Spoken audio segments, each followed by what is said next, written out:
What's up guys, I'm Shane and this is Spare Change. Here on the channel, we discuss all things audio and video, like new movies and new AV equipment. So if it's your first time here, consider tapping that subscribe button for new weekly videos. Today we'll be checking out 2000's Pitch Black on 4K Blu-ray. I'm not going to review the movie itself, I'm just going to share with you some of my thoughts on the video and the audio quality.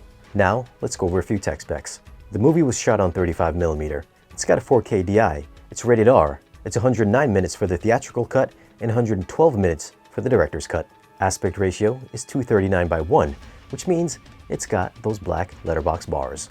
Now I remember this not looking so great on Blu-ray, so I wasn't expecting too much from the 4K transfer, but this does indeed look pretty darn good. I think the first thing that really pops is how bright the image was during the crash in Chapter 1.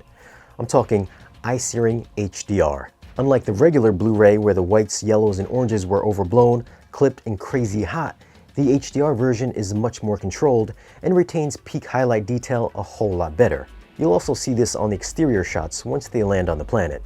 If you were to compare it to the standard Blu-ray, the HDR version brings back details such as clothing textures, facial features, and the set pieces have better textural detail as well.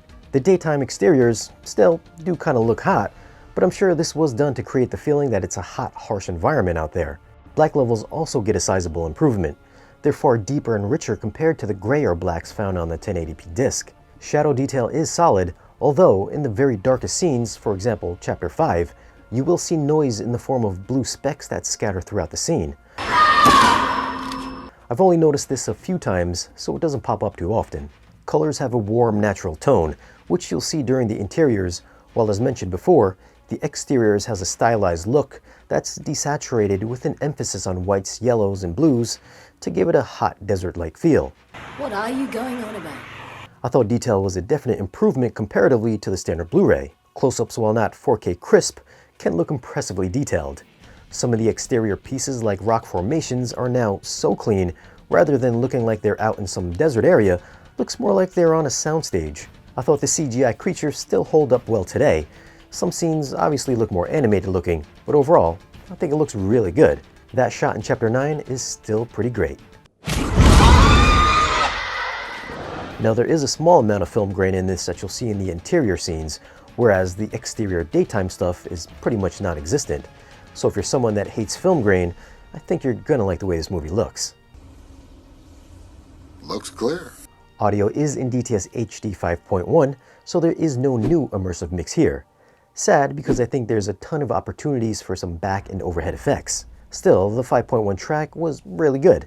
If you've got a proper setup, there are some times where it sounds like the effects move in the upper hemisphere, notably in Chapter 7 when the birds come out to play. There's the occasional front-to-back pans when the creatures take stage and fly around, and there's some good ambiance that builds tension in the quieter moments.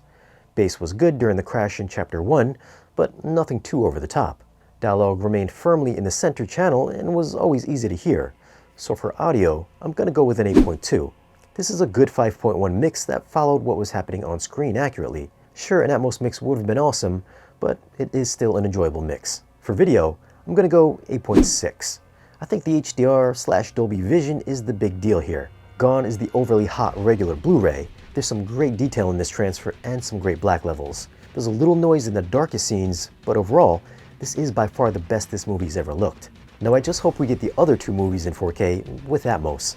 So the question is, should you pick this movie up on 4K? Well, if you're a fan, then that's a definite yes. It's a fun movie, and it's good looking too. So what are your thoughts on this 4K transfer? Do you think it looked as good as we did? And do you hate that there's no Atmos mix? Leave a comment and let us know.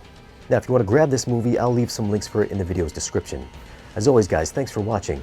If you want, you can find us on social media, and if you want to support the channel and get exclusive content or great discounts on audio and video gear, then stop by our Patreon page. Don't forget to like, share, and subscribe, and we'll see you guys again in the next one.